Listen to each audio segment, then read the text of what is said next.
นะมัตถุรัตนตยัสสะขอความนอบน้อมของข้าพเจ้าจงมีแด่พระรัตนตรัยเจริญสุขเจริญพรไปยังท่านสาธุชนทุกคนทุกท่านตอนนี้ก็เวลาประมาณ8 โมงยังเนาะยังพอมีเวลาจากเล็กน้อยที่จะได้มาร่วมสนทนาปราศัยธรรมะกัน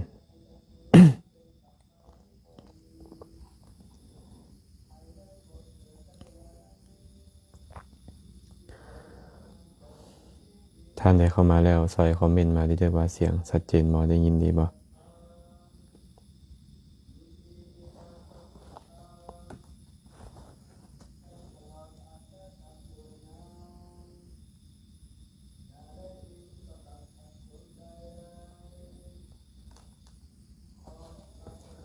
บางว่าน่าจะพอได้ยินเนาะเจริญพรไม่ออกน้อยวันวิไลญาติธรรมทางท่าแขกเนาะอาจารย์เตาความงามกราบนมัสการพระอาจารย์เจริญพรสาธุเด้อค่ะคงจะพอได้ยินเนาะคันบ่ได้ยินก็ใส่คอมเมนต์มาบอกดีเด้อฟังอยู่ใส่ได้ยินดีหรือบ่สัญญาณใช้ได้บ่ผู้ใดมีคำถามอันใดก็สามารถร่วมกันคอมเมนต์เข้ามาสนทนาปราศัยได้เนาะแล้วก็อย่าลืมแชร์ไปเป็นธรรมทานนำเด้อผู้ใดที่เข้ามาแล้วต้อยนามนตรีเจริญพรสาธุน้อยวันวิไลเสียงชัดเจนดีค่ะน้อยเจริญพรสาธุเด้อฮันนี่จันทวงศ์น้อมกราบสาธุเสียงชัดเจนดีค่ะน้อยญาติธรรมทางแบ่งรักษาเนาะสาธุเด้ออนุโมทนาบุญนำอย่าลืมเด้อเข้ามาแล้วก็ซอยกันแชร์ไปเป็นธรรมทานนะ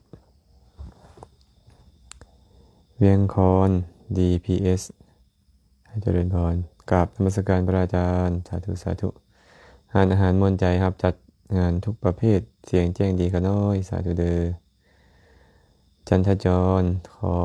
น้อมกราบสาธุสาธุอนุโมทนาบุญนำทุกคนทุกท่านที่เข้ามาแล้วนะอย่าลืมเนาะแชร์ไปเป็นธรรมทานผู้ใดมีคำถามอันใดก็สามารถคอมเมนต์เข้ามาร่วมกันสนทนาได้ชีวิตบ่แน่นอนน้อมกราบพระอาจารย์แสแลเด้อฟังจากเมืองปทุมพรสาธุอนุโมทนาบุญนำเด้อญาติธรรมทางปทุมพรวิธีกรขอไปวิธีการพระอาจารย์สาธุค่ะเจริญพรเด้อสาธุอนุโมทนาบุญบัวพันธ์รัตนกรกับน้อมกราบสาธุเจริญพรมาสุขุสุคนบีระเพ็ญพุทธากราบนมัสการพระอาจารย์ค่ะฟังจากนครพนมชัดเจนดีค่ะสาธุสาธุแม่เพชรแก้วมณีวันสาธุสาธุ มาลัยเฟื่องจินดาวงศ์กราบนมัสการพระอาจารย์แซมเจ้าค่ะเสียงชัดเจนเจ้าค่ะเจริญพรด้วยโยมญาติธรรมทางบางใหญ่เนาะอนุโมทนาบุญด้วยมวยไม่ออกมวยญาติธรรมทางสวรรค์เขตนครไกรสอนน้อมกราบพระอาจารย์เสียงแจ้งดีสาธุแอปเปิ้ลสาวงไซ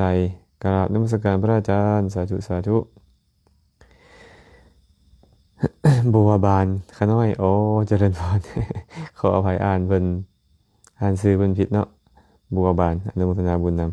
ำเอาน่าจะพอสมควรเข้ามาแล้วก็ร่วมสนทนากันก่อนเลยกันแล้วกันเนาะ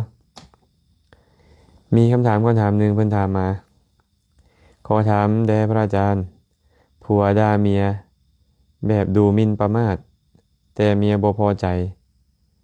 มันกะบาปบ่เพิ่นถามว่าผัวด่าเมียแบบดูหมิ่นดูแคลนประมาทแล้วเมียก็บ่พอใจมันจะบาปบ่บุญหรือบาปมันอยู่ที่เจตนาแม่นบ่เจตนาหังภิกขเวกัมมังวะทามิเจตยิตตวากัมมังกโรติกายเยนะวาจายะมะนาสาภิกขุทั้งหลายเฮากล่าวเจตนาว่าเป็นกรรมเพราะบุคคลจงใจแล้วจึงเหตุกรรมด้วยกายวาจาใจฉะนั้นหากมีการด่านี่เอิ้นว่า คำหยาบคายเนาะพรุสวาจานะเอิ้นว่าพรุสวาจาวาจาหยาบคายวาจาหยาบคายนี่ก็คือบาปนั่นเองเนาะเป็นวจีกรรมนะพระพุทธเจ้าตรัสแบบนี้ว่าภิกขุทั้งหลายพรุสวาจาอันบุคคลเจริญกระทำให้หลายแล้วย่อมเหตุบุคคลนั่นให้เข้าถึงอบายทุกขติวินิบาตนรกโทษอย่างเบาที่สุดยอมเหตุบุคคลนั่นผู้เป็นมนุษย์แล้วให้ได้ยินแต่คำเว้าที่บ่ดีโทษอย่างเบาของมันก็จะถูกด่าถูกว่าถูกดูหมิ่นดูแคลนเกิดมาชาติใดๆก็ตาม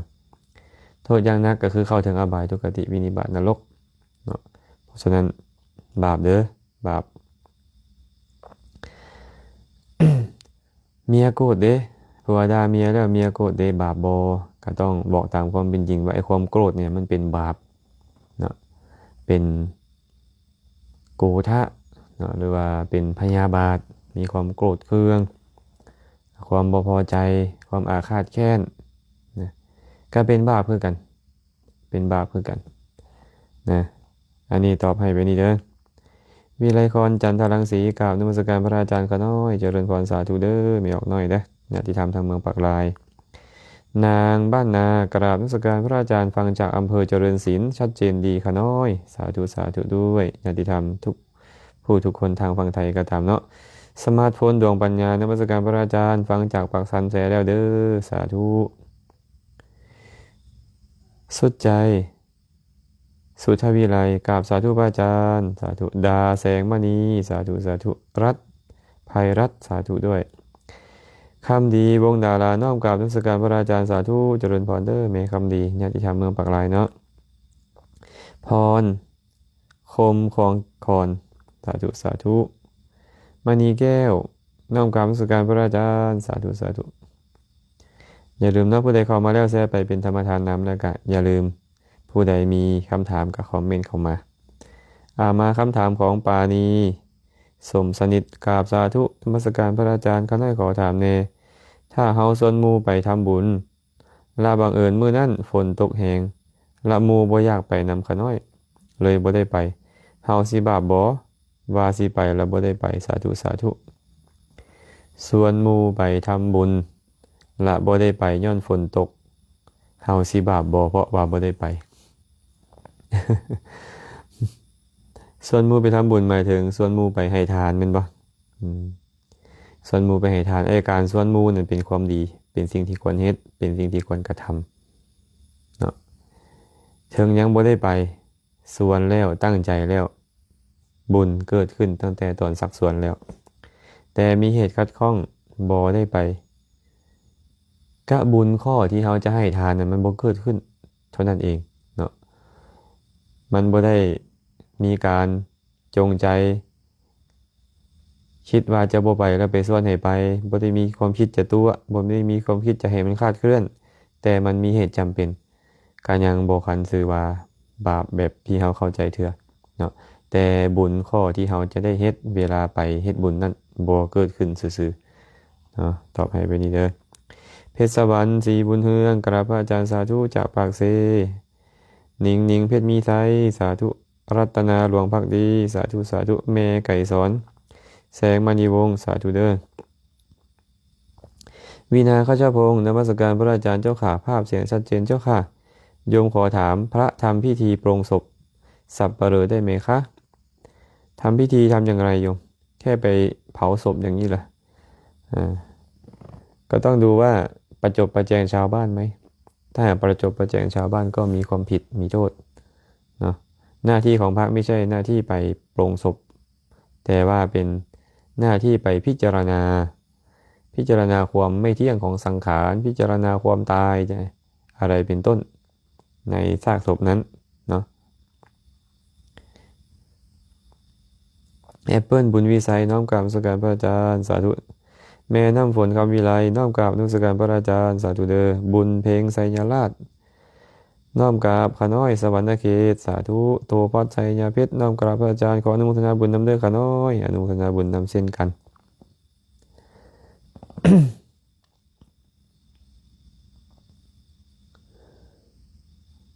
มาคำถามต่อไปเนาะ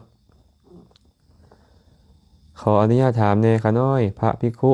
ลงณหน้าทองผิดพระธรรมวินัยบ่ขาน้อยถ้าผิดแม่นข้อใดแล้วญาติโยมไปลงมีความผิดหยังบ่ลงณหน้าทองมีความผิดบ่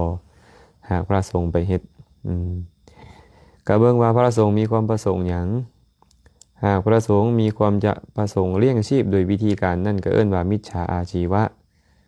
เนาะประจบประแจงชาวบ้านเฮ็ดเดรัจฉานวิชาก็มีความผิดมีโทษทางอาบัตินำเนาะหากว่าเวลาไปลงนั้นเอามือไปจับใส่อวัยวะส่วนใดส่วนหนึ่งของผู้หญิงด้วยจิตคิดกำหนัดอยากจับต้องแล้วเอามือไปแตะใส่เป็นอาบัติสังฆาทิเศษต้องเข้าอยู่ปริวาสกรรมมานัดอัปพานจังค่อยพ้นจากอาบัติหากเอาแนวไปเขียนเอาปากกาอีกอย่างเป็นต้นนี่เนาะไปแจะใส่หน้าผากของญาติโยมใส่มือเป็นต้นของญาติโยมหากมีความกำหนัดยินดีก็เป็นอาบัติทุนรัดใจได้นะถ้าหากว่าเอาแนวอื่นก็เป็นอาบัติแนวอื่นไปตามลำดับเด้อบ่ขอเว้ารายละเอียดของอาบัติเนาะเพราะว่าอาบัติกับผู้หญิงนี่มีหลายนะอาบัติกับผู้หญิงนี่มีหลายถ้าหากว่าตอนลงหน้าท้องเป็นต้นนั่นมีจิตคิดอยากให้ผู้หญิงอยู่ผู้เดียวในที่มุงบังเดียวกันในที่อาสนะกรรมบังกับตนมันก็จะมีอาบัติหลายข้อไปตืมเนาะว่าง่ายก็คือพระบ่ควรเฮ็ดวิธีการนั้นเลี้ยงชีพบ่ชอบประจบประแจงชาวบ้านเฮ็ดเดรัจฉานวิชาเนี่ยบ่สมควรทั้งหมดเลยบ่แม่นกิจของสมณะต้องเฮ็ดหยังสมณะมี2อย่างศึกษาเรียกว่าปริยัติแล้วก็ปฏิบัติเพื่อเอิ้นเป็นภาษาธรรมะว่าคันธะธุระและวิปัสสนาธุระคันธะธุระคือการศึกษาทำเรียนธรรมะคำสอนแล้วบอกกล่าวธรรมะคำสอนเอิ้นว่าคันธะธุระวิปัสสนาธุระก็คือการไปเจริญวิปัสสนาภาวนาเนาะมีอยู่แบบนี้บองไสเนี่ยไสสนะวงเพชรว่ะสาธุเด้อชีวิตบ่แน่นอนกับพระอาจารย์เขาน้อยขอถามในตายปั๊บเกิดโลดบ่ขาน้อยเจริญพรแม่นแล้วบ่ว่าจะเป็นมนุษย์บ่ว่าจะเป็นเทวดาบ่ว่าจะเป็นผู้ใดผู้หนึ่งก็ตามตายแล้วต้องเกิดเลยแน่นอนผู้ตายแล้วบ่เกิดเลยคือพระอรหันต์ผู้ตายปุ๊บแล้วยังเว้นระวางไว้บ่คันมีปฏิสนธิเกิดในขณะนั้นมีแต่อาสัญญีสัตว์แต่อันนี้บ่ขอเว้าฮอดมันเป็นเรื่องของภพภูมิเนาะฉะนั้นสัตว์ธรรมดาทั่วไปนี่นะจุติจิตเกิดขึ้นดับไปเอิ้นว่าตายปฏิสนธิจิตต้องเกิดเลยแน่นอนเกิดเป็นอย่างอันแล้วนึกแล้วแต่เนาะบางเทื่อเกิดเป็นมนุษย์บางเทื่อเกิดเป็นเทวดาบางเทื่อเกิดเป็นสัตว์เดรัจฉานบางเทื่อเกิดเป็นเปรตเป็นอสุรกายเป็นสัตว์นรกเป็นยักษ์เป็นคนทันก็แล้วแต่ต้องเกิดแน่นอนต้องเกิดแน่นอนเด้อคันยังบ่เข้าใจจังค่อยมาถามแบบนี้เพราะผู้ลางคนเข้าใจแบบนี้ว่าตายแล้วยังเป็นวิญญาณล่องลอยความจริงแล้วบ่แม่นวิญญาณล่องลอยดอกเขาอาจจะไปเกิดเป็นเปรตไปเกิดเป็นยักษ์เกิดเป็นอสุรกายเกิดเป็นอมนุษย์พวกเฮาก็เลยคิดว่าเขายังบ่เกิดอันนี้เป็นความคิดของเฮาแต่ความจริงเขาเกิดแล้วเกิดเป็นสิ่งนั้นนะแม่คำพรแก้ววงศาญาติธรรมทางเสบังไฟเนาะแปะสาครสาธุเด้อลำพรกราบนมัสการเจ้าค่ะฟังจากไทยเสียงชัดเจนดีค่ะสาธุสาธุไพวันน้อมกราบนมัสการพระอาจารย์ฟังอยู่เมืองเฮียมเด้อค่ะน้อยเมืองเฮียมนี่แข่งหัวพันป่ะทำเหนือป่ะแม่นป่ะกราบนมัสการพระอาจารย์เจ้าค่ะกราบสาธุสาธุเจ้าค่ะเจริญพรสาธุแม่เวียงคำอุตสาน้อมนมัสการพระอาจารย์แสเป็นธรรมทานแล้วเจริญพรอนุโมทนาบุญนำเด้อบางว่าจะหายแล้วแหละเนาะโรคตับเพิ่นนี่นะ อนุโมทนาบุญนำเด้อกองคำไข่แก้วน้อมข้าพระอาจารย์สาธุสาธุอนุโมทนาบุญนำมาเบิ่งคำถามต่อไปเลยเนาะห้านอาหารมวลใจครับจัดงานทุกประเภทกราบนมัสการข้าน้อยขอโอกาสถามผู้คนที่บ่ฮู้จักศาสนาพุทธ เมื่อเขาตายไปแล้วสิเป็นแนวใดคะน้อยสาธุสาธุสาธุคนที่บ่ได้ฮู้จักศาสนาพุทธเลยบ่ฮู้จักคำสอนของพุทธเลย เวลาเขาตายไปแล้วจะไปใส่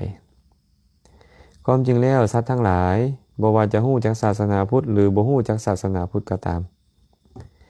หากเวลาใกล้ตายจิตใจบ่ดีอกุศลครอบงำตายแล้วก็ไปอบายทุกขติวินิบาตนรกจะเป็นคนพุทธ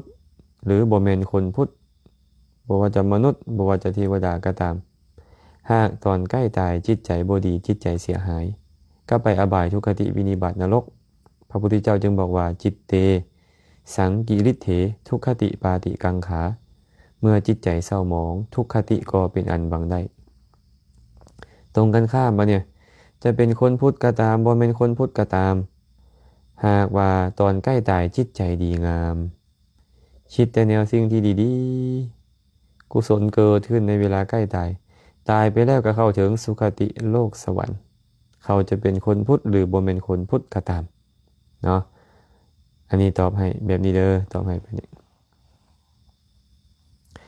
แม่ติ้งเปียมอะไรกราบสาธุเป็นแชร์เป็นธรรมทานของพระอาจารย์เทศนาทุกมื้อเด้อค่ะน้อยสาธุเด้ออนุโมทนาบุญนำเด้อเวียงนิดดาสาธุสาธุใกล้พรกราบสาธุอนุโมทนาบุญตัดเนเน่ข้าน้อยแชร์แล้วเป็นบุญกุศลด้วยเถิดสาธุสาธุคำใสวงสุวรรณสาธุเด้อน้อมกราบสาธุแชร์เป็นธรรมทานแล้วเด้อข้าน้อยอนุโมทนาบุญนำญาติธรรมท่านใดเข้ามาแล้วก็อย่าลืมแต่ไปเป็นธรรมทานแล้วก็มีคำถามก็คอมเมนต์เข้ามาร่วมกันสนทนาเด้อไสยสิทธิ์เพชรแก้วมาลาวงแป้งยงเท่านาขันอาสากราบนมัสการพระอาจารย์เขาให้ฟังจากเมืองมหาไสยโอ้สาธุสาธุมาต่ออีกคำถามหนึ่งเนาะบุญล่ำขอถามพระอาจารย์แดเป็นอย่างคนตายเพิ่นจึงเอาดอกไม้ธูปเทียนมัดใส่มือมีตามบัญญัติของพระพุทธเจ้าบ่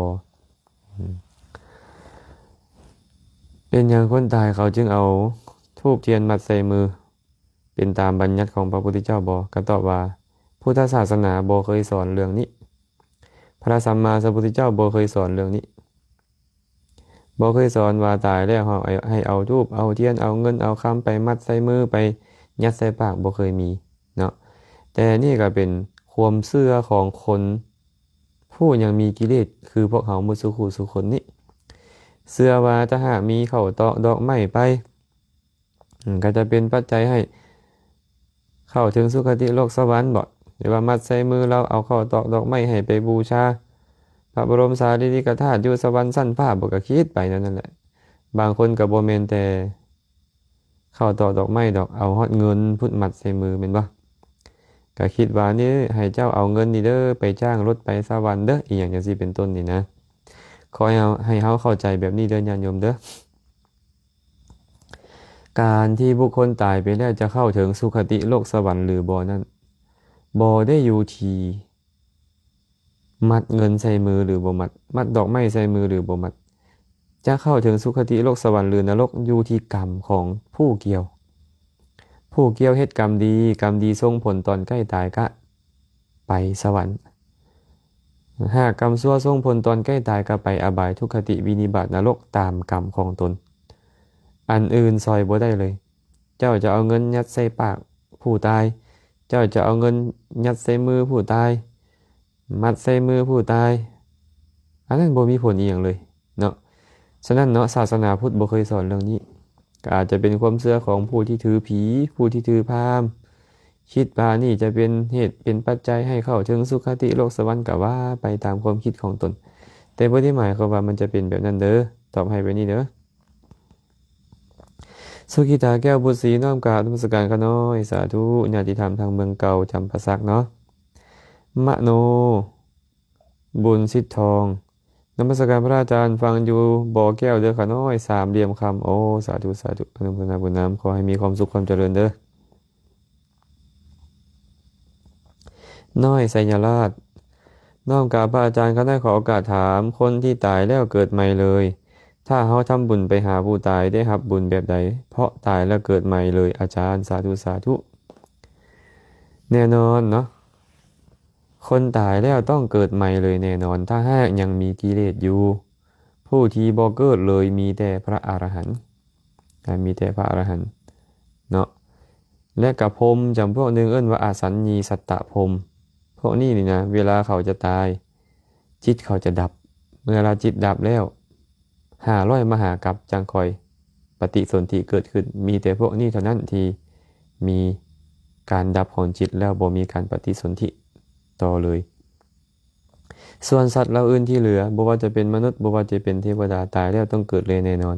ต่างแต่ว่าจะไปเกิดเป็นหยังคือว่าให้ฟังเมื่อกี้นี่แหละบางคนเฮ็ดดีเอาไว้ตายแล้วไปเกิดเป็นมนุษย์ในท้องแม่พุ่นหรือไปเกิดเป็นเทวดาก็มีบางคนเฮ็ดบาปเอาไว้หลายไปเกิดในนรกไปเกิดในกำเนิดเดรัจฉานไปเกิดในเปรตวิสัยในอสุรกายก็มี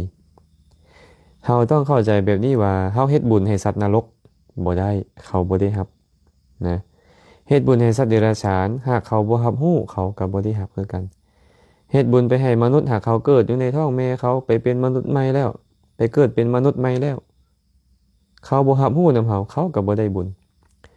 หากไปเกิดเป็นเทวดาหากเขาบ่รับรู้นำเขาก็บ่ได้บุญ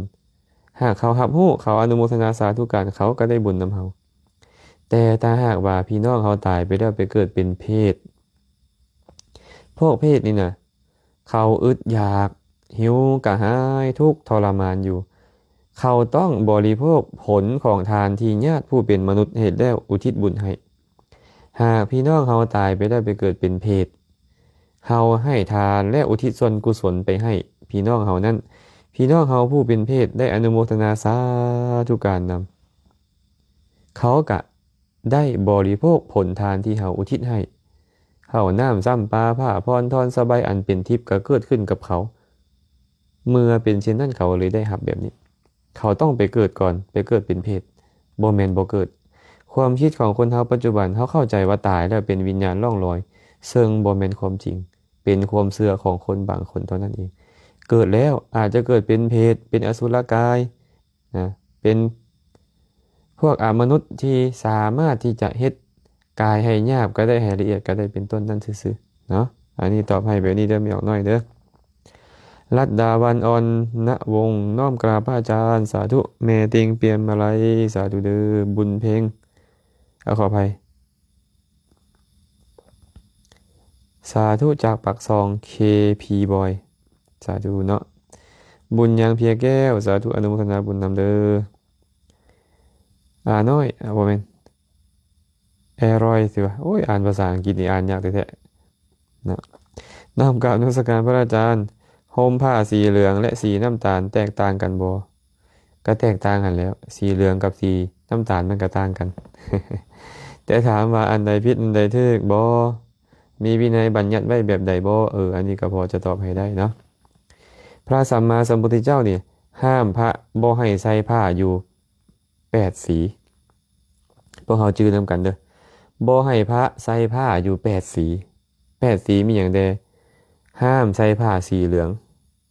ห้ามใส่ผ้าสีเขียวห้ามใส่ผ้าสีแดงห้ามใส่ผ้าสีส้มเอิ้นว่าสีแสดนั่นแหละห้ามใส่ผ้าสีบัวห้ามใส่ผ้าสีบานเย็นห้ามใส่ผ้าสีดำห้ามใส่ผ้าสีขาว8สีนี่พระสัมมาสัมพุทธเจ้าห้ามบ่ให้พระภิกขุสงฆ์สามเณรใส่สอยหากใส่สอยเป็นอาบัติทุกกฎเนาะสีอื่นจากนี้บ่เนี่ยคันสีอื่นจากนี้ก็ใส่ได้สีใดก็ตามอื่นจากนี้ใส่ได้อันนี้ตอบให้แบบนี้เด้อกองแก้วพงสวรรค์สาธุไสยสิทธิ์พระอาจารย์เขาได้ขอโอกาสถามแหน่คนที่เอาเงินโกงหมู่โกงของพรรครัฐบ้านเมืองแล้วเอาเงินจำนวนนั้นมาทำบุญเขาก็สิได้บุญบ่หรือเขาสิเป็นแนวใดมีคำถามว่าหากว่าคนบางคนโกงหมู่โกงพวกโกงพรรคโกงรัฐกินบ้านกินเมืองได้เงินมาแล้วเอาไปเฮ็ดบุญเขาสิได้บุญบ่หรือสิเป็นแนวใดสิ่งที่เขาโกงนั่นเป็นอาทินนาทานของเขา อาทินนาทานนั้นส่งผลอย่างไรพระองค์ก็บอกว่าอาทินนาทานที่บุคคลเจริญกระทำให้หลายแล้วยอมเหตุบุคคลนั้นให้เข้าถึงอบายทุกขติวินิบาตนรกโทษอย่างเบาที่สุดของอาทินนาทานยอมเหตุบุคคลนั้นผู้เป็นมนุษย์แล้วให้เสื่อมจากทรัพย์มีเงินมีทองมีทรัพย์สมบัติไฟไหม้แดน้ำท่วมแดโจรลักขโมยแดเจ้าใหญ่ในตัวหิบไปแดและญาติผู้เป็นสายโลหิตของตนเองล่างผ่านไปแดฐานญาติผู้บ่เป็นที่หักแต่หากว่าเขาโกงบ้านกินเมืองมากระตามเอาเงินนั่นไปให้ทานไปช่วยเหลือคนอื่นถามว่าได้บุญบ่เอาบุญบ่ได้อยู่ที่อย่างอื่นบุญมันอยู่ที่เจตนาของเขาถามว่าตอนเขาเอาเงินไปให้ทานนั้นซื้อข้าวซื้อของไปให้ทานนั้นเจตนาเขาดีหรือบ่ดีก็ต้องบอกว่าเจตนาเขาดีเมื่อเจตนาดีก็เป็นบุญต่างกันแต่ว่าถึงเขาจะได้บุญไปเนาะ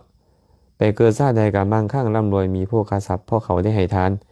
แต่ว่าโทษของอาทินนาทานมันก็จะตามล่างผ่านทรัพย์ของเขาคันอาทินนาทานยังบ่ส่งผลมันก็ยังมีทรัพย์ต่อไปเพราะทานส่งผลถ้าอาทินนาทานส่งผลถึงจะมีทรัพย์กับพินาศชิบหายเมื่อวานนี้คือได้ว่าคือว่าได้ยินข่าวว่าไฟไหม้อยู่ทางท่าแขกบอกตลาดท่าแขกบอกเห็นปะ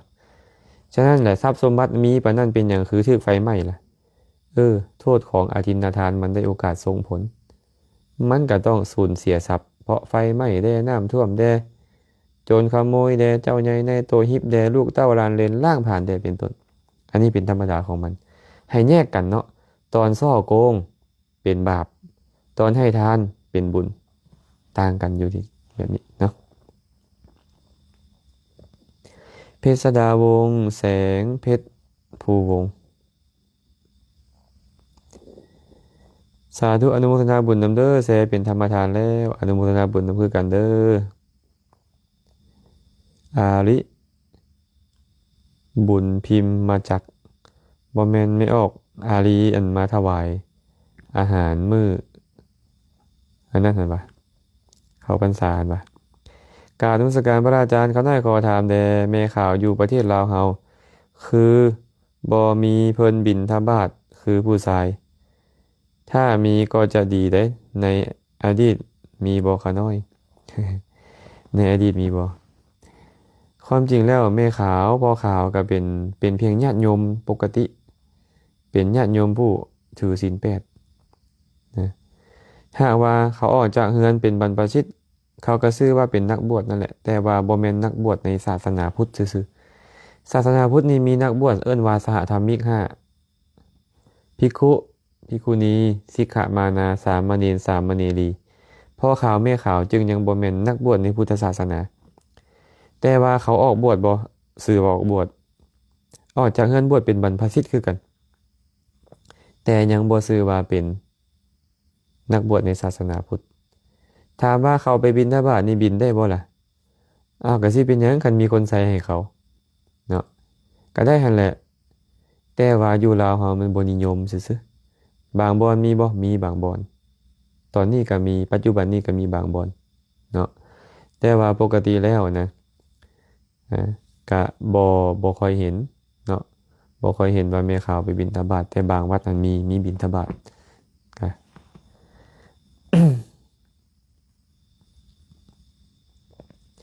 อึ้งหลวงลาดน้อมกราบนมัสการสาธุเด้อแม่อึ้งแองเจอร์น้อมกราบนมัสการพระอาจารย์สาธุสาธุรัตดาพรเดนหันษาสาธุสาธุเมื่อสักครู่ทุกคนเลยที่เข้ามา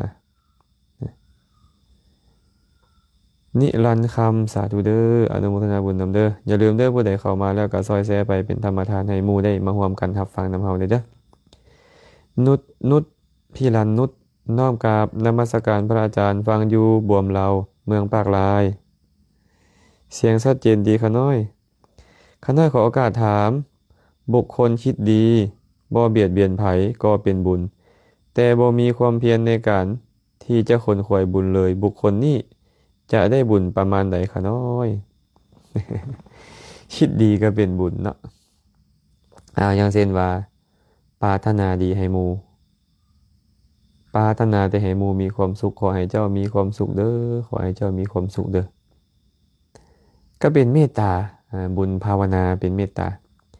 เห็นหมู่ตกทุกข์ได้ยากก็ขอให้เจ้าพ้นจากทุกข์ขอให้เจ้าพ้นจากทุกข์ก็เป็นกรุณาหากว่าเห็นหมู่ได้ดีมีสุขถูกหวยรวยเบอร์บ่ประสบความสุขความเจริญบ่ก็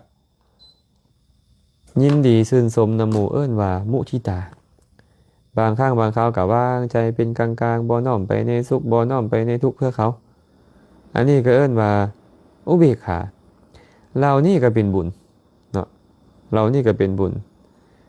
แต่ถามว่าเป็นบุญประเภทใดล่ะเนี่ยบุญประเภทภาวนานี่คันบ่ให้ทานเด้คันบ่ให้ทานเกิดมาชาติใดก็ทุกข์หั่นแหละ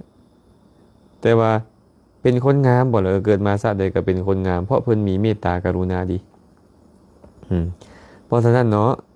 ขอให้เฮาเข้าใจไปดีเด้อบุญทุกประเภทส่งผลเป็นสุขแน่นอนตามเทวทานส่งผลให้ร่ำรวยบางครั้งในสังสารวัฏที่จะเป็นว่ายตายเกิดมีโภคทรัพย์ศีลเป็นปัจจัยให้เข้าถึงสุขติโลกสวรรค์หรือเป็นมนุษย์ภาวนาเป็นเหตุให้มีปัญญาดีเป็นเหตุให้เป็นคนจบคนงามจังซี่เป็นต้นนะ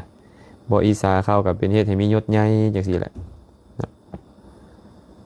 บุญต่างกันเด้อไม่ออกนุดเด้อบุญต่างกัน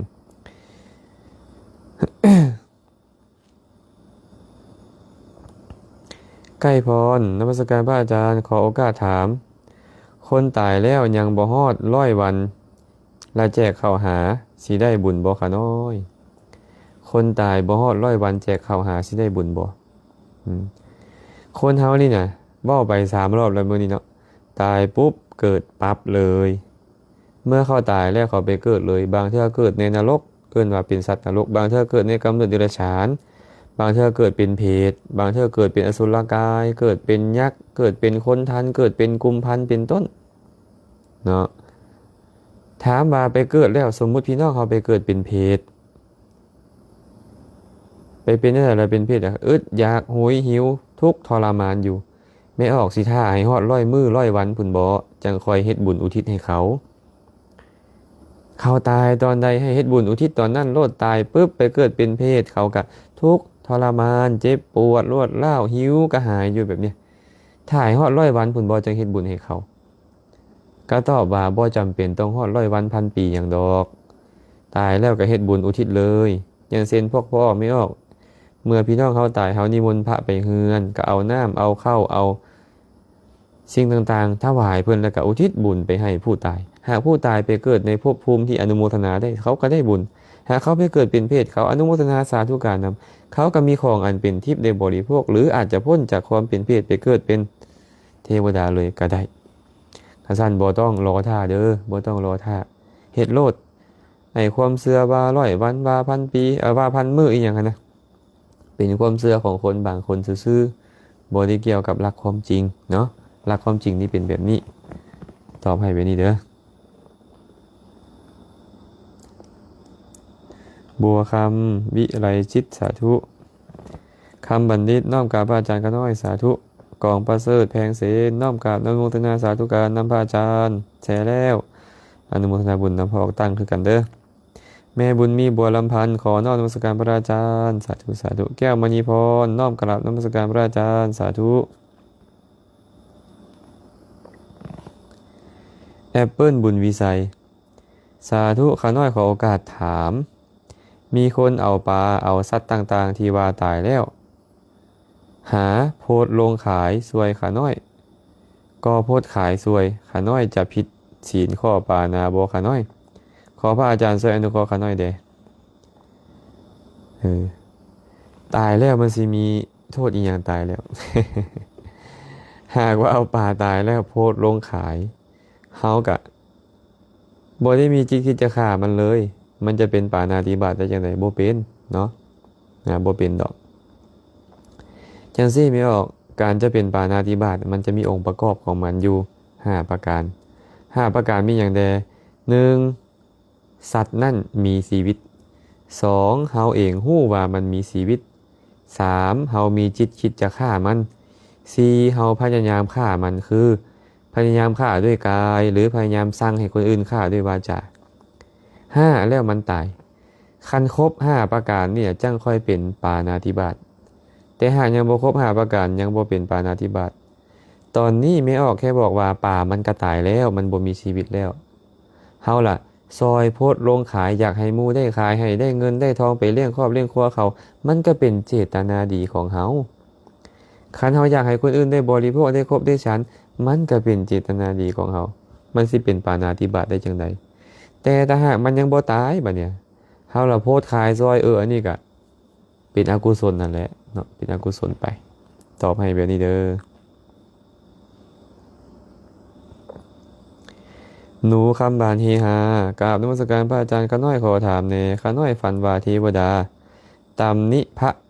ดังองค์หนึ่งว่าบ่เฮ็ดกิจของสงฆ์เฮ็ดสิ่งที่พระพุทธเจ้าห้ามอันนี้บ่เป็นคำถามอันนี้เป็นคำบอกเราเนาะก็ดีแล้วบ่เป็นคำถามเด้อเพิ่นบอกเราให้เราฟังซื่อๆถ้านาคันอาสาบ้านข้าน้อยบ่มีครูบามนต์มาอยู่มนต์ครูบามาแต่วัดอื่นมาเฮ็ดบุญเดือนเก้าแต่เฮ็ดบุญก่อนวันศีลพ่อแม่ก็สิได้ส่วนบุญอยู่บ่มีคนฝากถาม คืออาตมาเว้าให้ฟังเมื่อกี้นี่แหละพอออกการเฮ็ดบุญอุทิศนะมันบ่จำเป็นต้องไปเฮ็ดเดือนเก้าดับมันบ่ต้องจำเป็นต้องไปเฮ็ดเดือน10เพ็งอันบุญเข้าประดับดินเดือนเก้าดับนี่นะเป็นการอัปโลกขึ้นมาของครูบาอาจารย์ผู้ที่เพิ่นเห็นประโยชน์เพิ่นย่านคนบ่เฮ็ดบุญกุศลอุทิศให้พ่อแม่อย่างน้อยๆกันยังมีจักมื้อนึงที่เขาคิดฮอดพ่อแม่เราก็แล้วเขาเฮ็ดบุญอุทิศให้พ่อแม่มาสังเกตเบิ่งแม่ฮอดบุญเข้าประดับดินนี่นะทุกเฮือนต้องมีพาเข้าไปวัดคนบ่เคยเข้าวัดจักเทื่อก็ต้องเฮ็ดพาเข้าไปวัดย้อนหยังย้อนว่าอยากเฮ็ดบุญอุทิศให้พ่อแม่อันนี้เป็นอุบายของครูบาอาจารย์สมัยก่อนเขาเจ้าก็เลยแต่งเรื่องราวขึ้นมาว่าสัตว์นรกจะถูกปล่อยมาได้พ่อแม่เจ้าตกทุกข์ได้ยากเจ้าถูกปล่อยมามื้อเดือนเก้าดับนี้ได้คันเจ้าจะเฮ็ดบุญให้เขามื้อนั้นเขาจะได้อยู่ได้กินได้อันนี้บ่มีมูลความจริงเนาะอันนี้บ่มีมูลความจริงแต่เป็นอุบายของครูบาอาจารย์นักปราชญ์บัณฑิตสมัยก่อนล่อให้คนเข้าวัดถึงบ่เข้าวัดหมดปีแต่มื้อนั้นคนทุกคนจะเข้าวัดที่ถือศาสนาพุทธเป็นอุบายฉะนั้นการเฮ็ดบุญอุทิศนี่นะมันบ่จำเป็นต้องเป็นมื้อดับวันศีลอีหยังเลยเฮ็ดมื้อใดก็ตามบุญเกิดขึ้นแล้วอุทิศบุญให้ผู้ตายรับรู้ได้อนุโมทนาเขาได้บุญคันเขาบ่รับรู้จังได๋ก็บ่ได้บุญเนาะเพราะฉะนั้นเด้อเฮ็ดมื้อใดก็ตามเฮ็ดแล้วอุทิศบุญให้โลดหากพี่น้องเฮาตายไปเกิดเป็นเพศเขารับรู้นำเฮาเขาก็สาธุการนำเฮาบ่แม่นว่าเขาจะมาขอกินข้าวเฮาตั้งแต่มื้อเดือนเก้าดับมันบ่แม่นจังซั่นที่เพิ่นเขียนไว้ในคัมภีร์ฎีกาน่ะเป็นเพียงอุบายในการล่อให้คนเฮ็ดบุญซื่อๆอันนี้ตอบให้แบบนี้เด้อเฮ็ดโลดเด้อพ่อเด้อบ่จำเป็นต้องเป็นเดือนเก้าเดือนใดมื้อใดวันใดเฮ็ดบุญได้หมดอุทิศบุญได้หมดเอาสมมุติว่าพ่อแม่ของพวกเฮานี่นะพ่อแม่ของพวกเฮานี่ตกทุกข์อยู่ได้ยากอยู่ลำบากอยู่เป็นเพศอยู่นี่นะเฮาล่ะรอถ้าปีนึงจังค่อยไปเฮ็ดบุญให้มื้อดับวันศีลนั้นเจ้าอดได้ว่าที่จะเห็นพ่อแม่เจ้าทุกข์ทรมาน300กว่ามื้อนี่นะรอถ้าเจ้ามื้อเข้าประดับดินมันบ่แม่นดอกเนาะให้เข้าใจไหมเข้าประดับดินก็เป็นการอัปโลกขึ้นมาของนักปราชญ์อาจารย์คนลาวเฮาที่หาอุบายให้คนเฮ็ดบุญซื่อๆเนาะ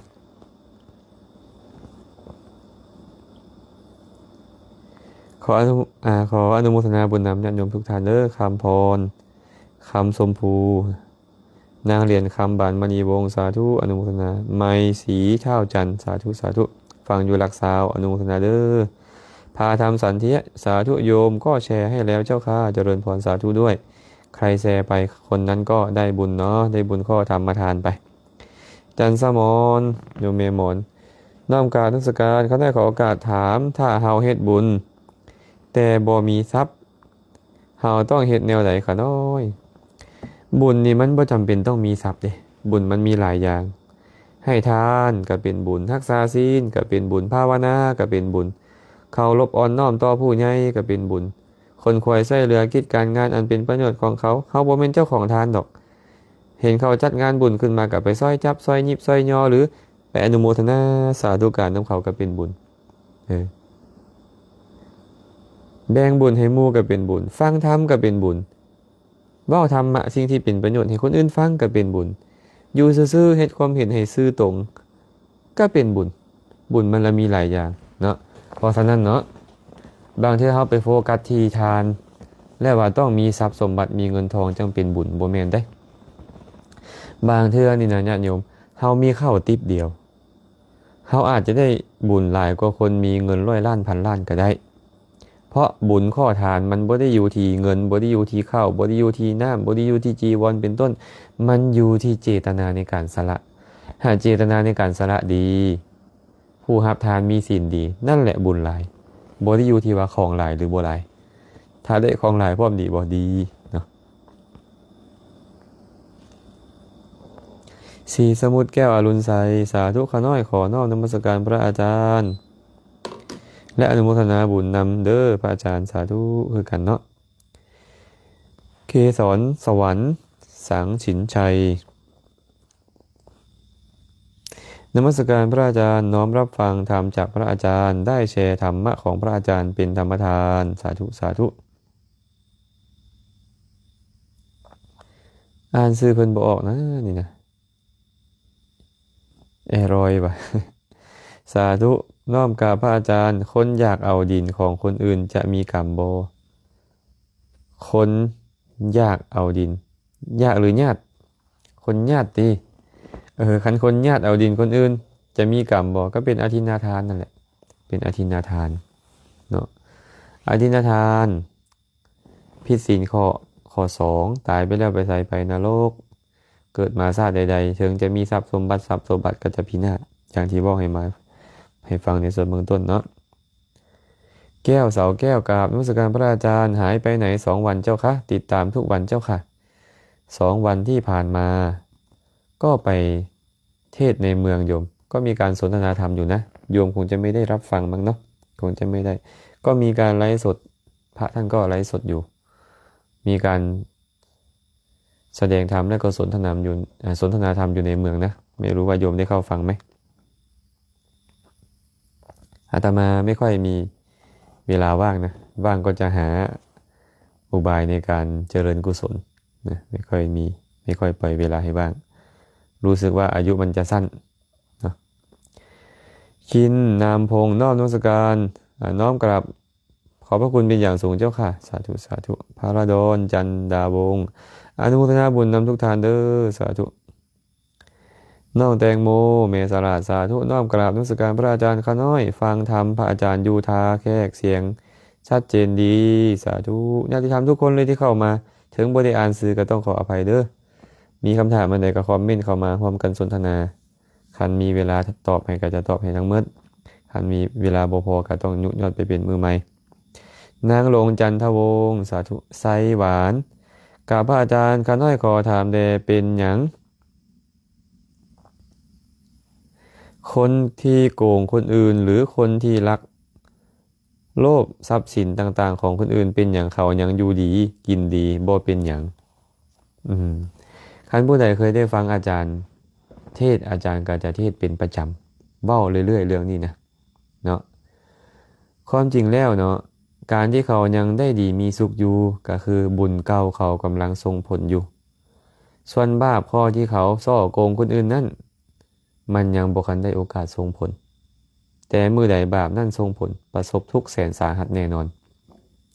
กรรมดีกรรมชั่วก็ตามญาติโยมกรรมบางอย่างให้ผลในชาตินี้เลยกรรมบางอย่างให้ผลในชาติหน้ากรรมบางอย่างให้ผลในภพทัดๆไปพุ่นก็มีอาตมาก็เลยมักแต่งเรื่องขึ้นมาเล่าให้ญาติโยมฟังประจำนั่นแหละว่ามีคนผู้หนึ่งอยู่พงสาลีชื่อว่าพ่อตู้ดำนะชื่อว่าพ่อตู้ดำนี่นะตอนยังหนุ่มนี่นะ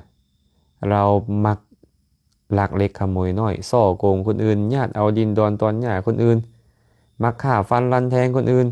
ค้าขายอาวุธสงครามค้าขายยาเสพติดค้าขายประเวณีเฮ็ดความชั่วทุกอย่างเลยเฮ็ดแท้เฮ็ดว่าเฮ็ดความชั่วนี่นะ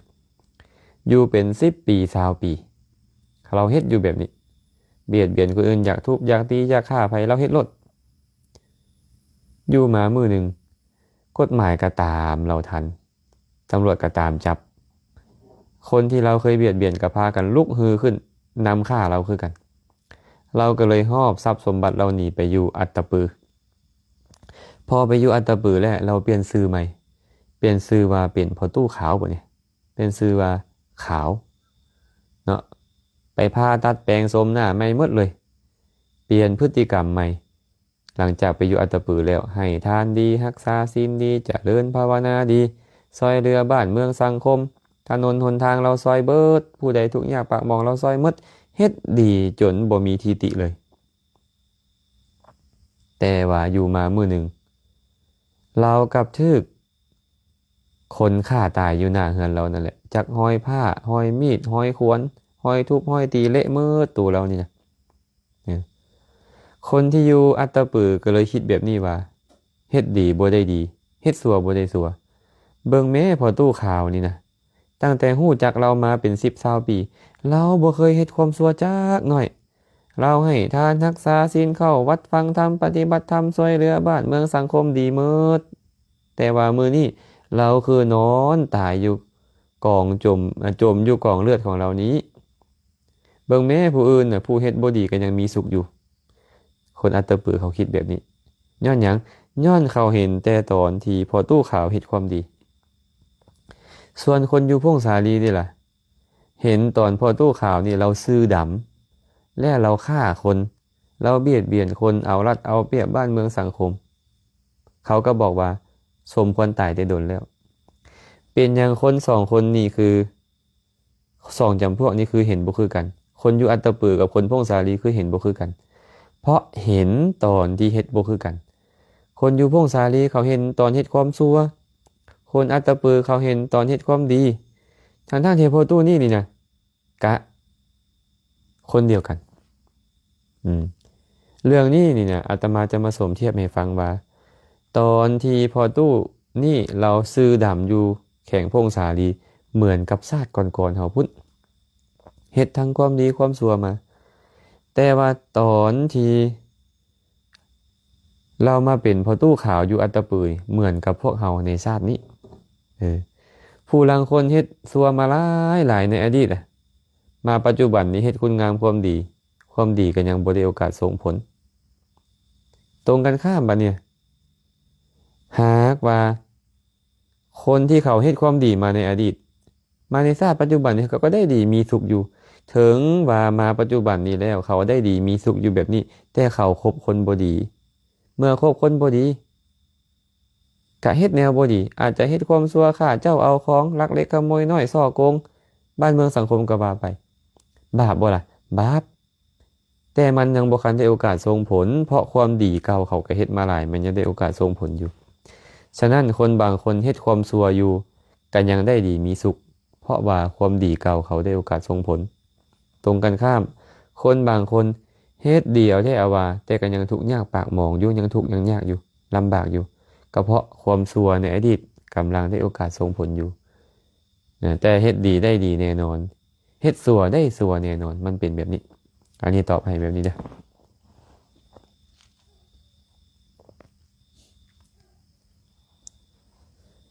ข้าน้อยอยากกินเอียนแต่มันยังบ่ตายข้าน้อยเลยบ่ซื้อมากินดีแล้วบัวทองสุวรรณกุมารกราบนมัสการพระอาจารย์แซเป็นธรรมทานแล้วเด้อสาธุอนุโมทนาบุญนำเด้ออย่าลืมเด้อผู้ใดเข้ามาแล้วก็อย่าลืมแชร์ไปเป็นธรรมทานให้หมู่ได้ฟังนำเด้อเขียวนุ่มไอน้อมกราบนมัสการพระอาจารย์สาธุจันดีผมมาใส่น้อมสาธุข้าน้อยฟังอยู่เมืองเวียงทองเสียงแจ้งดีข้าน้อยโอ้สาธุเด้อญาติธรรมเมืองเวียงทองแข่งบุรีคำไสเนาะเมืองเวียงทองแข่งบุรีคำไสลูกศิษย์ลูกหาลูกหลานพ่อแม่พาลีพุ่นเลยเนาะบัววันเสริมมาน้อมกราบพระอาจารย์ด้วยความเคารพขอน้อยขอโอกาสถามว่าผู้ให้ทานเป็นคนมีศีลและอุทิศบุญให้ญาติในกรณีญาติที่เป็นเปรตที่สามารถอนุโมทนาบุญได้แต่ผู้รับทานเป็นคนทุศีลแล้วญาติเอาแล้วญาติจะได้รับส่วนบุญบ่คะน้อยขอให้พระอาจารย์ช่วยอธิบายได้คะน้อย ความจริงแล้วเนาะบุญตัวใดตัวหนึ่งก็ตามหากว่ามีกำลังก็จะเป็นปัจจัยให้อนุโมทนาได้เช่นเดียวกันนะอนุโมทนาได้เช่นเดียวกันแต่ว่ามีเรื่องราวปรากฏในคำอธิบายของทักขิณาวิสุทธินะพระสูตรเกี่ยวกับวิสุทธิความบริสุทธิ์ของทานเพื่ออธิบายแบบนี้ว่ามีพระองค์หนึ่งทุศีลเนาะโยมคนหนึ่งก็เลยไปเฮ็ดบุญอุทิศให้กับญาติผู้ตายปรากฏว่าเฮ็ดบุญอุทิศแล้วญาติผู้ตายกันยังมาเข้าฝันขอส่วนบุญอยู่คือเก่าเรากลับไปเฮ็ด2 เทื่อ 3 เทื่อบุญก็บ่ฮอดผู้ตายจักเทื่อสุดท้ายแล้วผู้ตายก็มาต่อว่าพระทุศีลปล้นบุญค้อยว่าซั่นเฮ็ดบุญให้อ่อนกำลังนะเฮ็ดบุญให้อ่อนกำลังเนาะเพิ่นก็เลยบอกว่าถ้าหากบุญอ่อนกำลังเพศก็บ่ได้โอกาสอนุโมทนานะเราต้องเข้าใจแบบนี้ว่าการเฮ็ดบุญอุทิศนี่นะถ้าหากว่าให้ทานกับคนที่มีศีลน้อยแล้วอุทิศบ่ได้ตอนที่บ่มีพระสัมมาสัมพุทธเจ้าเลยคนที่เขาให้ทานเขาก็อุทิศบุญบ่ได้ล่ะติมันก็บ่แม่นทั้งหมดแม่นบ่มันก็บ่แม่นทั้งหมดเพราะฉะนั้นบุญหลายหรือน้อยก็สามารถอนุโมทนาได้คือกันนั่นแหละแต่ว่ามันมีกำลังหลายมันก็จะเป็นเหตุให้พ้นจากทุกข์ได้นะพ้นจากทุกข์ได้เนาะก็ตอบให้แบบนี้เด้อเฮาบ่สามารถฟันธงได้เทื่อมีแต่ว่ามีหลักฐานอธิบายไว้ในอัตถกถาของพระสูตรนั้นเว้าไว้แบบนั้นเนาะเฮาลองมานึกตามกันเบิ่งแหมสมัยที่บ่มีพระพุทธเจ้าสมัยที่บ่มีพระปัจเจกพุทธเจ้าคนทั้งหลายก็มีการเกิดแก่เจ็บตายและตกนรกได้ไปเป็นเพศใดถามว่าสมัยนั้นน่ะเขาเอาอาหารหวานข้าวนี่ไปให้แก่ญาติเขาขออภัยไปให้แก่ผู้ใดผู้หนึ่งและอุทิศบุญให้ญาติเขาบ่ได้เลยบ่มันก็ต้องได้แด่แหละเนาะมันก็ต้องได้แด่แต่ว่าก็อาจจะบ่เป็นปัจจัยให้มีอานิสงส์หลวงหลายเหมือนกับให้กับคนมีศีลก็สิประมาณนี้เนาะ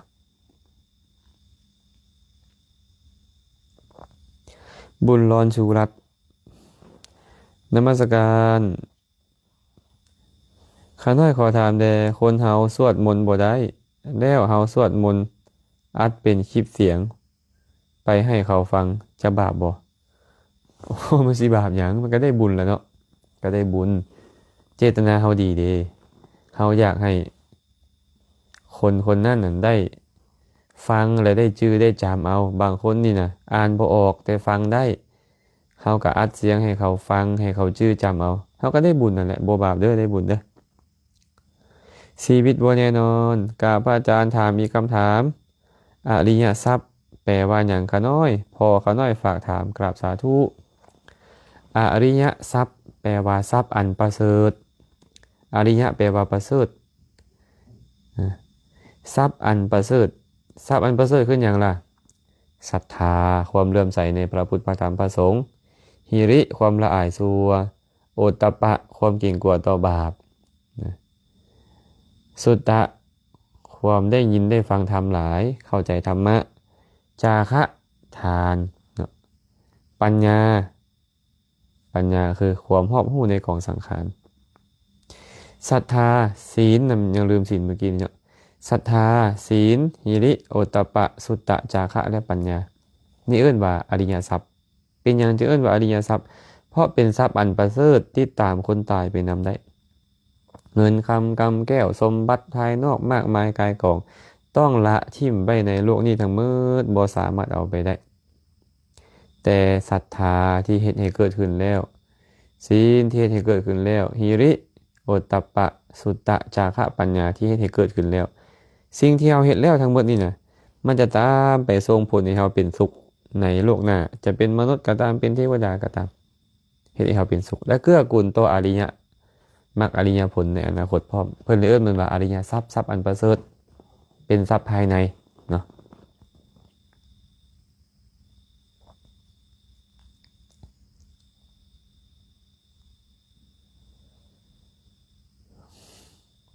คำบาง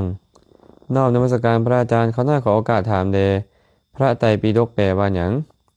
ข้าน้อยขอให้พระอาจารย์อนุเคราะห์เพื่อความกระจ่างแจ้งข้าน้อยเพราะว่ามีอาจารย์องค์หนึ่งเพิ่นแปลพระไตรปิฎกว่ากตาใส่เครื่องหรือตู้ใส่เครื่องเขาน้อยข้องใจจึงถามอาจารย์สาธุ เออกะเพิ่นแปลกระทึกนั่นแหละเนาะแปลกระทึกนั่นแหละปีตะกะนี่นะแปลว่ากระเซ้า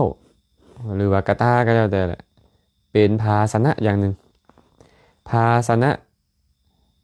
ใส่ธรรมะคำสอนเลยเอิ้นว่าพระหรือเอิ้นว่าปิฎกนะมันมี3อย่างเอิ้นพระไตรบ่เนี่ยไตรหรือว่าตินี่มันแปลว่า3เนาะก็เลยเอิ้นว่าพระไตรปิฎกแปลว่าบอนใส่คำสอนบอนบรรจุคำสอน3 อย่างคือหยังพระวินัยพระสูตรพระอภิธรรมเนาะเลยเอิ้นตามคำศัพท์นั่นว่าพระไตรปิฎกแปลว่า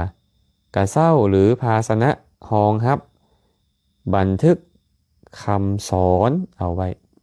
เอิ้นว่าพระไตรปิฎกมี3อย่างคือพระสูตรพระวินัยและก็พระอภิธรรมเนาะบ่ผิดเด้อเพิ่นแปลถูกแล้วเด้อเพิ่นแปลถูกแล้วเนาะแต่บ่ได้หมายถึงกระตาแท้เด้เหมือนอุปมาหั่นนะอุปมาเหมือนกระตาใส่เครื่องเหมือนกระตาใส่เครื่อง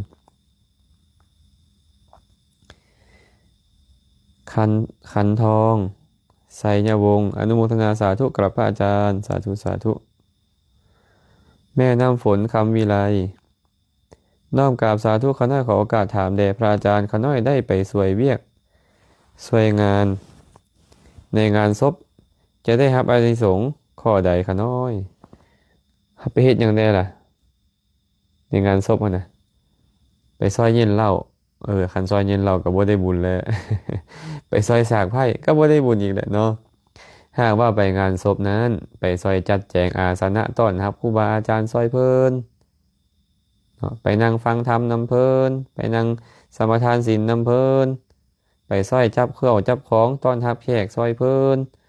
แบบนี้มันก็ได้บุญนั่นแหละได้บุญได้อานิสงส์เนาะได้บุญได้อานิสงส์หลายแนวแล้วแต่เฮาใส่ใจ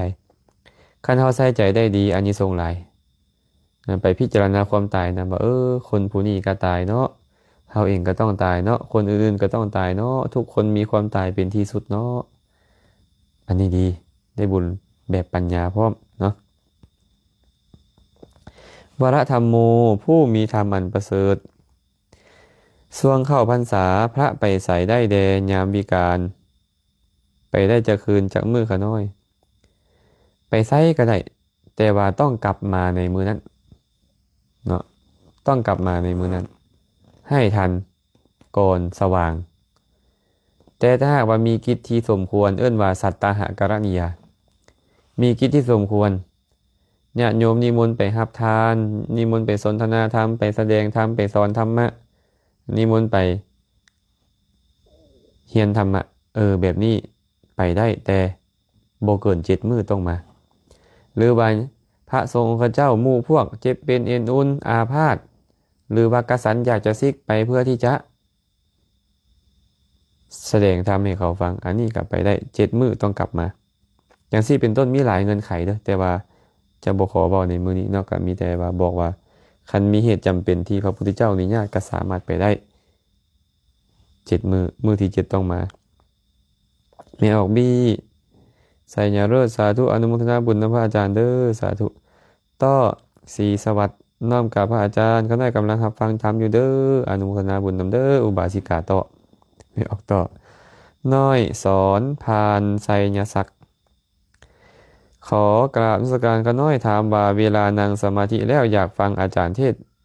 ไล่สดไปนำก็ได้อยู่บ่ก็ได้หั่นแหละแต่ว่าสมาธิมันก็อาจบ่ได้อยู่ที่ลมหายใจเป็นต้นนั้นสมาธิมันก็จะมาโจดจ่ออยู่ในคำเว้าของผู้เทศหากเป็นแบบนี้ก็สุตตะมันก็เกิดขึ้นการเคารพธรรมก็มีฟังธรรมไปก็บุญเกิดในข้อฟังธรรมนั้นยังบ่แม่นภาวนายังบ่แม่นภาวนาข้อเจริญสมาธิหรือวิปัสสนานั้นถามว่าได้บ่มันก็บ่ผิดหยังเนาะแต่หากอยากเฮ็ดสมาธิให้เจริญไพบูลย์อันนี้ก็ต้องกำหนดเฉพาะอารมณ์ของสมาธินั้นๆภัยจิตอภิจิตเนาะขออภัยอภิชัยอภิชัย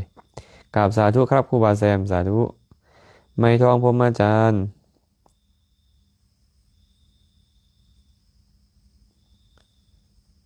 กราบพระอาจารย์ขออาจารย์อนุเคราะห์อธิบายทำ10ประการให้ข้าน้อยฟังเด้ข้าน้อยบ่เข้าใจสาธุโอ้ยเฮาเว้ากว้างโพดเนาะทำ10ประการว่าซั่น ทำ10ประการนี่มีหลายแนวขนาดใดโยมแม่เอ้ยในอังคุตรนิกายถ้าสกะนิบาตนะทำ10ประการตัวใดไปเลือกมาเลยเนาะเพราะฉะนั้นอันนี้ถามกว้างเกินไปนะขออภัยเด้อแสงเดือนแสงกันนารีน้อมกราบพระอาจารย์สาธุสาธุ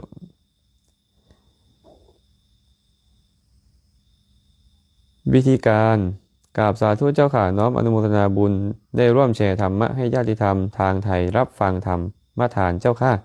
เจริญพรสาธุด้วยจันสมรข้าน้อยขอโอกาสถามอีกมีคน2 คนไปน้ำกันมีศรัทธาคือกันมีศีลคือกันมีปัญญาคือกันผู้หนึ่งมักให้ทานผู้หนึ่งบ่มักให้ทานจะได้อานิสงส์คือกันบ่ข้าน้อยโอ้แม่มอนถามปานนางสุมาณาไปถามพระพุทธเจ้าเนาะเคยมีคำถามนี่แหละนางสุมาณาไปถามพระพุทธเจ้าข้าแต่พระองค์ผู้เจริญสาวกของพระองค์2 คนมีศรัทธาเหมือนกันมีศีลเหมือนกันมีปัญญาเหมือนกันแต่คนหนึ่งมักให้ทานคนหนึ่งบ่มักให้ทานถามว่า2 คนนี่ไปเกิดเป็นเทวดาจะแตกต่างกันบ่พระพุทธเจ้าก็บอกว่าเทวดาผู้มักให้ทานจะข่มเทวดาผู้บ่มักให้ทานด้วยเหตุ5ประการคืออายุจะยืนกว่าวรรณะงดงามกว่าสุขหลายกว่ายศหลายกว่าอธิปไตยหลายกว่านี่คนที่มักให้จะข่มผู้บ่มักให้ด้วยเหตุ5ประการนี้นางก็เลยถามว่ามาเกิดเป็นมนุษย์ได้แตกต่างกันบ่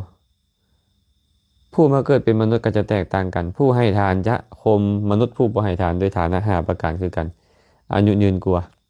วรรณะงดงามกว่าความสุขหลายกว่ายศหลายกว่าความเป็นใหญ่หลายกว่านางก็เลยถามต่อว่าหากว่า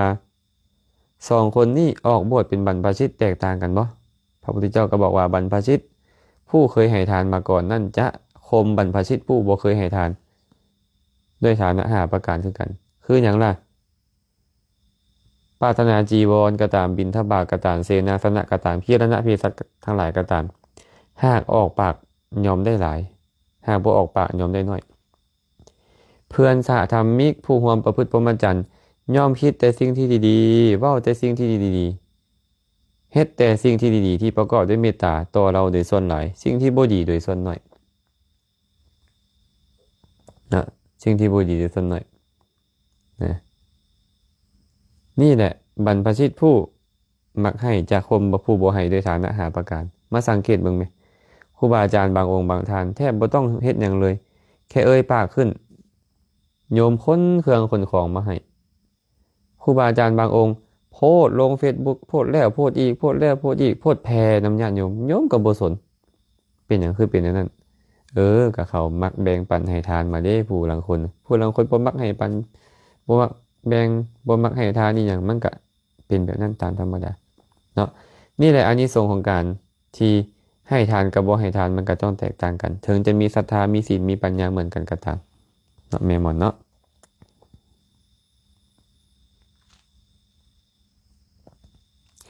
บุญรอนชูรัตน์น้อมกราบนมัสการพระอาจารย์ข้าน้อยขอโอกาสถามเฮาพาคนป่วยสวดมนต์แล้วเขานอนฟังเฮาจะบาปหรือบ่หรือเฮาจะได้บุญเจตนาไม่ออกดีมันก็เป็นบุญไม่ออกให้ไม่ออกกำหนดแบบนี้เด้ออันบุญหรือบาปเนี่ยมันอยู่ที่เจตนาของเฮาคันไม่ออกเจตนาบ่ดีเฮ็ดอยู่บ่อนใดเวลาใดมันก็บาปหากไม่ออกเจตนาดีเฮ็ดอยู่บ่อนใดเวลาใดมันก็บุญเนาะบ่เป็นหยังเด้อบ่เป็นหยังเด้อได้บุญแล้วแหละบุญค่ำผลพะวงนมัสการพระอาจารย์แซมสาธุตามนัดออโต้สาธุอาจารย์น้องถามแน่ฆ่าสัตว์เป็ดไก่นี่บาปบ่ ฆ่าสัตว์เป็ดไก่บาปบ่การฆ่าสัตว์นี่นะจะฆ่าอีหยังกับบาปหมดเพราะฆ่าด้วยเจตนาที่บ่ดีเนาะโทษของมันนี่ล่ะพุทธเจ้าก็บอกว่าปาณาติบาตอันบุคคลเจริญกระทำให้หลายแล้วย่อมเฮ็ดบุคคลนั้นให้เข้าถึงอบายทุกขติวินิบาตนรกโทษอย่างเบาที่สุดของปาณาติบาตยอมเห็นบุคคลนั้นผู้มาเกิดเป็นมนุษย์แล้วให้ อายุสั้นนี่เป็นโทษของปาณาติบาตเนาะคันฆ่าสัตว์นี่นะโทษมันก็คือเข้าถึงนรกหากมาเกิดเป็นมนุษย์แล้วก็อายุสั้นอายุน้อยๆก็ตายบางคนนี่มีเงินมีทองเป็นผู้ห้างตั้งมีแต่อายุน้อยๆก็ตายจังซี่เป็นต้นเนาะแต่ถามว่าบาปหลายหรือน้อยมันอยู่บ่ไหนอาจารย์บาปหลายหรือน้อยหนึ่งสัตว์มีคุณหลายหรือมีคุณน้อยหากสัตว์มีคุณหลายบาปหลายขึ้นเป็นสัตว์เดรัจฉานบาปน้อยลงเนาะเป็นมนุษย์บาปหลายขึ้นสัตว์น้อยบาปน้อยลงสัตว์ใหญ่บาปหลายขึ้นหากสัตว์นั้นมีศีลมีคุณธรรมสูงขึ้นบาปก็หลายขึ้นไปอีกนะสองความพยายามของเขาหลายหรือน้อยพยายามฆ่าของเขานี่นะหลายหรือน้อยขั้นพยายามฆ่าหลายมันก็บาปหลายสามเจตนามันหุนแหงบ่เจตนาในการฆ่านี่คันหุนแหงกับบาปหลายการสั้นบาปหลายหรือบาปน้อยอยู่ที่สามอย่างนี้เท่ากับไปเบิ้งบ่เนี่ยฆ่าปูฆ่าปลาฆ่าเป็ดฆ่าไก่นี่นะบาปหลายซ้ำใดก็เบิ่งว่าเจตนาอยากฆ่าเจ้าแหงบ่เจ้าใส่ความพยายามฆ่าหลายบ่และมันมีคุณหลายซ้ำใดหากมีคุณน้อยลงกับบาปน้อยลงแต่มันพาไปนรกได้แน่นอนเนาะ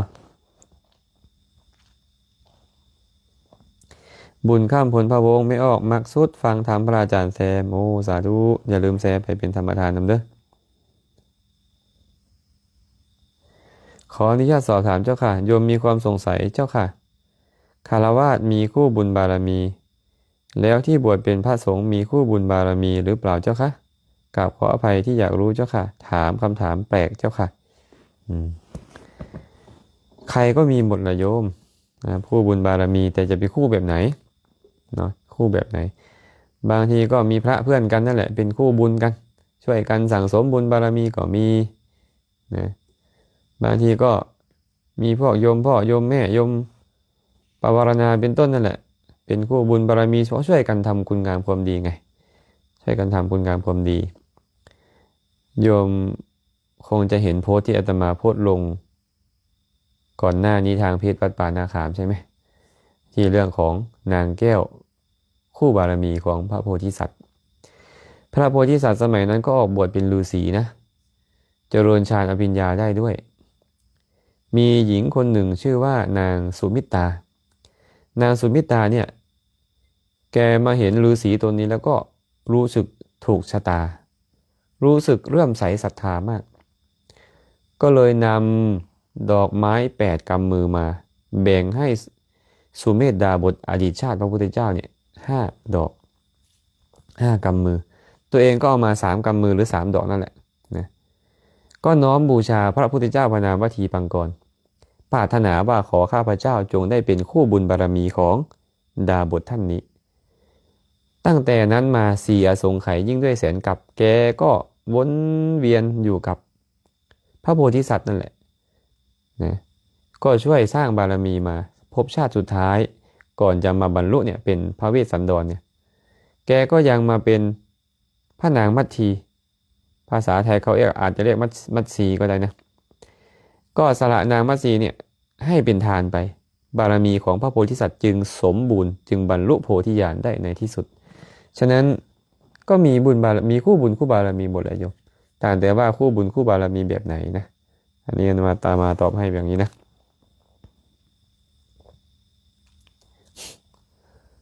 จรจันทาน้อมกราบนมัสการพระอาจารย์สาธุสมจิตแก้วมารีทองสาธุขอกราบนมัสการข้าน้อยเตียงคำไสยวงศ์สาธุน้อมกราบพระอาจารย์สาธุคันธลีพนาเพชรสาธุเด้อเมโทอินทวงศาน้อมนมัสการพระอาจารย์อนุโมทนาบุญนำพันพระอาจารย์แซมข้าน้อยขอถามแด่ลูกพ่อแม่เดียวกันแต่ว่าบ่ถูกต้องกันเป็นพ่อกรรมเก่าบ่ข้าน้อย เขาจะไปตีแต่กรรมเก่าหลายก็บ่ได้เนาะบางทีก็มีส่วนกรรมเก่าก็มีส่วนว่าในอดีตการพวกเกี่ยวกับบ่ค่อยถือกันอยู่แล้วแต่เป็นปัจจัยให้มาเกิดความพ่อแม่เดียวกันกันมาผิดป้องต้องเถียงกันก็มีแต่ว่าปัจจุบันนี่แหละเป็นเหตุที่สุดปัจจุบันเนี่ยผู้ใดก็บ่มีเมตตาบ่มีกรุณาต่อกันบ่มีมุทิตาบ่มีอุเบกขาต่อกันบ่มีจิตใจอบเอื้ออารีต่อกันมีแต่ผู้ใดก็มักได้มักดีมักโกรธ โลภมากโลภานี่แหละมันเป็นเหตุให้ผิดพ้องต้องเถียงกันบ่มีคุณธรรมในปัจจุบันนี้หากปัจจุบันนี้พวกเรามีคุณธรรมมีเมตตาไมตรีต่อกันมีกรุณาต่อกันมีมุทิตามีอุเบกขาต่อกันยินดีในการให้ปันต่อกันผู้ใดก็ปรารถนาแต่ความสุขให้กันและกันผู้ใดก็บ่อยากให้กันและกันทุกข์ผู้ใดก็ชื่นชมยินดีนํกันเมื่อได้ดีมีสุขบางเทื่อบางคราวบ่ถึกใจบางอย่างก็วางใจเป็นกลางๆได้คันครอบครัวเดียวกันมี100คน1,000คนมันก็บ่ผิดกันคันว่ามีคุณธรรมแบบนี้เพราะฉะนั้นเราจะไปติกรรมเก่าเด้อให้พวกเฮานี่นะมาเบิ่งพฤติกรรมของพวกเฮาปัจจุบันนี้ย้อนพฤติกรรมพวกเฮาปัจจุบันนี่นะดินดอนตอนหญ้ามุนมังสังขยาของพ่อแม่ท่อฝ่ามือนี่อ้ายน้องกันจังซี่ฆ่าแกล้งกันกัดกันฟ้องกันขึ้นโฮงขึ้นศาลด่าว่าอีหยังต่างๆสารพัดสารพีกันย้อนผู้ใดก็มีแต่ความอยากได้มีแต่ความโลภบ่มีจิตใจอบอื้ออารีเดี๋ยวนี้เนาะเดี๋ยวนี้เด้ออันนี้ตอบให้ไปนี่เด้อ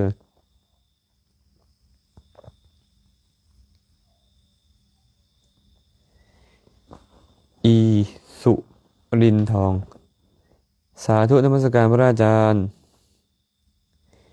การมัดคอต่อแขนหรือสูดลดน้ำหรือไปดูหมอแมนความเชื่อแมนตามความเชื่อถูกบ่ก็ตอบว่าเป็นความเชื่อของนอกศาสนาบ่แม่นความเชื่อของศาสนาพุทธบ่แม่นความเชื่อของคนพุทธคนพุทธแปลว่าคนมีปัญญาคนพุทธมาจากพุทธศาสนิกชนชนผู้นับถือปัญญาตรัสรู้ของพระพุทธเจ้าพระพุทธเจ้าตรัสรู้อีหยังตรัสรู้ความจริงทั้งหมดและสอนทานศีลภาวนาเอาไว้สอนให้ละชั่วให้เฮ็ดดีบ่สอนให้เฮางมงายการที่พวกเฮาไปผูกคอต่อแขนไปสวดน้ำมนต์ฮดน้ำหมากไปดูหมอดูหยังก็เป็นความเชื่อของคนที่ยังบ่แม่นพุทธคือบ่คันมีปัญญาพุทธนี่ต้องแปลว่ามีปัญญาเนาะคันเข้าใจพุทธแท้มีปัญญาแล้วนี่นะเฮาจะบ่เอาเรื่องเหล่านั้นมาเป็นสาระเลยบ่มีสาระเลยเรื่องเหล่านั้นนะแต่บ่ได้หมายความว่าเฮ็ดแล้วผิดทั้งหมดก็บ่แม่นบางเทื่อก็โอ้ยเกรงใจพี่น้องเขาเจ้าคันบ่เฮ็ดเขาก็สิตำหนิติตินนินทาก็เฮ็ดไปนั่นซื่อๆพอให้มันแล้วอันนี้ก็บ่ได้ผิดอีหยังนะเนาะกันซั่นเนาะที่ถามมานี่ก็คือบ่แม่นนั่นคำสอนในพุทธศาสนาเนาะบ่แม่นคำสอนในพุทธศาสนาเด้อตอบให้ไว้นี่เด้อหวังว่าผู้ฟังผู้เฮ็ดมาก็อย่าเครียดก็สิบ่เครียดให้กันเนาะ เว้าตามความเป็นจริง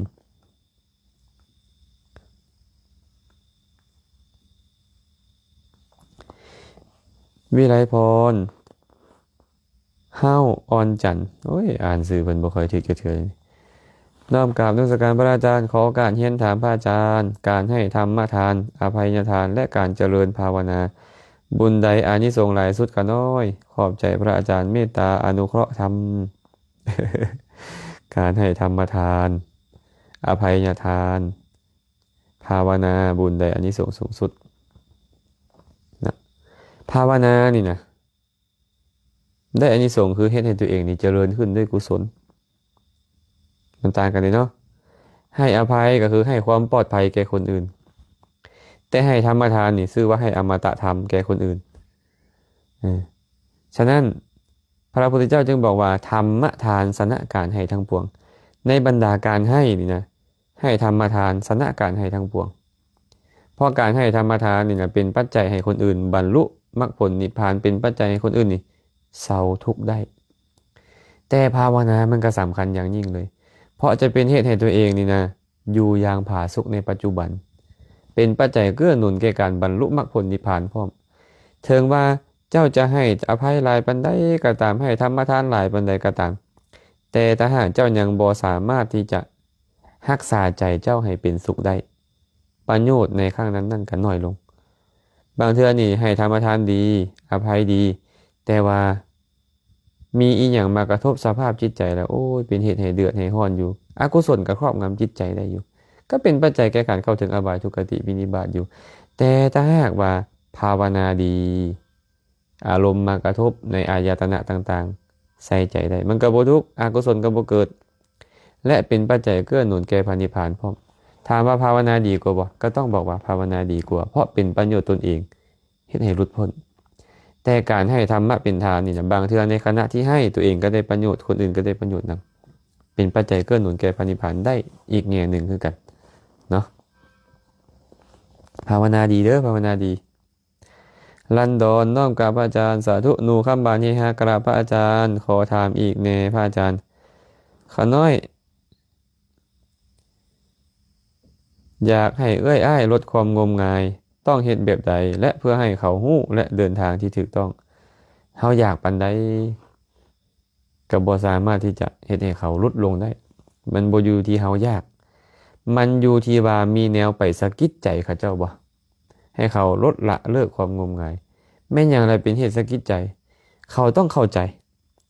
คันเขาเข้าใจในสิ่งต่างๆได้อย่างถูกต้อง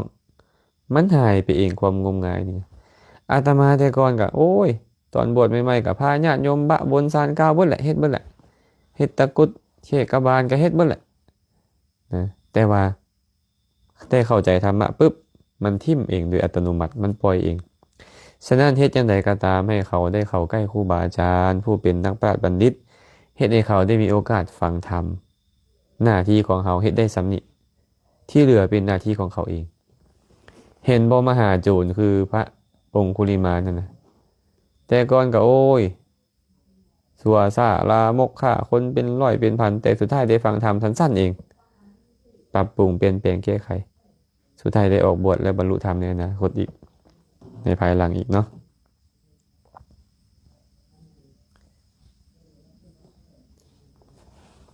ต้นเรดฮอตกราบนมัสการครับผมสงสัยกรณีการเสพเมถุนถ้าพระภิกษุต้องการเสพเมถุนกินยานอนหลับแล้วให้บุคคลอื่นเสพเมถุนในตนต้องปาราชิกหรือไม่ครับเขาเสพตอนไหนล่ะเสพตอนไหนเสพตอนหลับหรือเสพตอนก่อนหลับ พวกอันนี้นี่ตอบยากอยู่นะตัวเนี้ยการเสพเมถุนหนึ่งมันต้องมีจิตคิดจะเสพเนาะมันจริงๆคิดจะเสพก่อนมีความพยายามเสพแล้วทำให้มรรคจรดมรรคจิตคิดจะเสพมีความพยายามและทำให้มรรคจรดมรรคการกินยานอนหลับเนี่ยมันพยายามไหมมันก็ยังไม่มีการจรดอะไรเลยใช่ไหมตอนมันจรดมันก็คือตอนหลับไปแล้วอันนี้ไม่ขอตอบนะไม่ขอตอบก็ลองไปพิจารณาเองเนาะ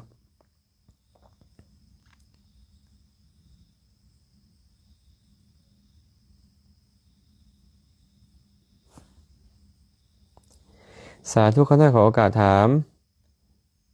มีหมู่ว่าการดื่มน้ำเมาบ่ผิดศีลพอเพิ่นบ่ได้กินแล้วไปพิษกับคนอื่นว่าซั่นข้าน้อยเลยบ่ต่อกับข้าเจ้าสาธุซอยอนุเคราะห์ให้แด่ข้าน้อยดื่มน้ำเมาบ่ผิดศีลก็แล้วแต่ข้าเจ้าสิคิดเนาะเพราะว่าความจริงนะมันบ่ได้อยู่ที่เฮาคิดแบบใดหลักของความจริงมันก็คือความจริงเกลือเค็มถึงแม้นว่าคนคิดว่าบ่เค็มมันก็เค็มคนคิดว่าเค็มมันก็เค็มคนคิดแนวใดเกลือมันก็เค็มการผิดศีลคือการดื่มเข้าไปมีเจตนาฮู้อยู่ว่ามันเป็นน้ำเมาดื่มเข้าไปมันก็ผิดศีลแล้วเจ้าจะคิดแบบใดก็ตามผิดศีลคือเก่าหมดอินตาสนดาราน้อมกราบพระอาจารย์เขาน้อยอยู่หนองบกหับฟังเด้อเขาน้อยเสียแล้วเขาน้อยสาธุพอออกสนั้นญาติธรรมไสยบุรีนมัสการพระอาจารย์แซมไสยบุรีแสงแจ้งดีสาธุหมูน้อยปากริมน้อมกราบนมัสการพระอาจารย์อนุโมทนาบุญด้วยสาธุบุญล่ำผัวเมียแยกทางกันแล้วลูกไปอยู่นำฝ่ายหนึ่งแล้วเฮาบ่ได้เลี้ยงลูกสิมีกรรมหยังบ่แก่เฮามันก็สิมีกรรมหยังก็บ่มีกรรมหยังคันเจ้าไปเลี้ยงเขาเจ้าก็ได้บุญคันเจ้าบ่เลี้ยงเขาเจ้าก็บ่ได้บุญเนาะเท่านั้นแหละเนาะบ่มีกรรมหยังดอกเนาะแต่ว่าหน้าที่ของพ่อแม่เฮาก็ควรเฮ็ดนะควรอนุเคราะห์เกื้อกูลเขาในฐานะที่เฮาพอเฮ็ดได้คงจะพอสมควรก่อนมื้อนี้ใช้เวลามาประมาณชั่วโมงกว่าๆคำถามใดที่ตอบแล้วยังบ่ชัดเจนก็ขออภัยนำเด้อก็คอมเมนต์เข้ามาใหม่ส่วนว่าคำถามใดที่บ่เห็นบ่ได้ตอบก็ต้องขออภัยนำคือกัน มื้อนี้หากใช้คำเว้าคำจาอันใดกระทบกระทั่งจิตใจท่านผู้ใดผู้หนึ่งก็ขอขมาลาโทษมาณโอกาสนี้นำท่านทั้งหลายได้เฮ็ดบุญกุศลอันใดอาตมาภาพก็ขออนุโมทนาบุญนำทุกคนทุกท่านอาตมาภาพเองได้เฮ็ดบุญกุศลอันใดอันหนึ่งตั้งแต่อดีตจนถึงปัจจุบันก็ขอแบ่งบุญทั้งหมดให้ทุกคนทุกท่านจงมีส่วนร่วมในบุญทั้งหลายเหล่านี้ขอให้สรรพสัตว์ทั้งหลายจงมีส่วนร่วมในบุญทั้งหลายเหล่านี้ขอให้สรรพสัตว์ทั้งหลายจงเป็นผู้มีความสุขโดยทั่วกันท้ายที่สุดแล้วก็ขอให้ทุกคนทุกท่านจงได้บรรลุถึงมรรคผลนิพพานในอนาคตการอันใกล้นี้โดยทั่วกันทุกท่านทุกคนเทอญ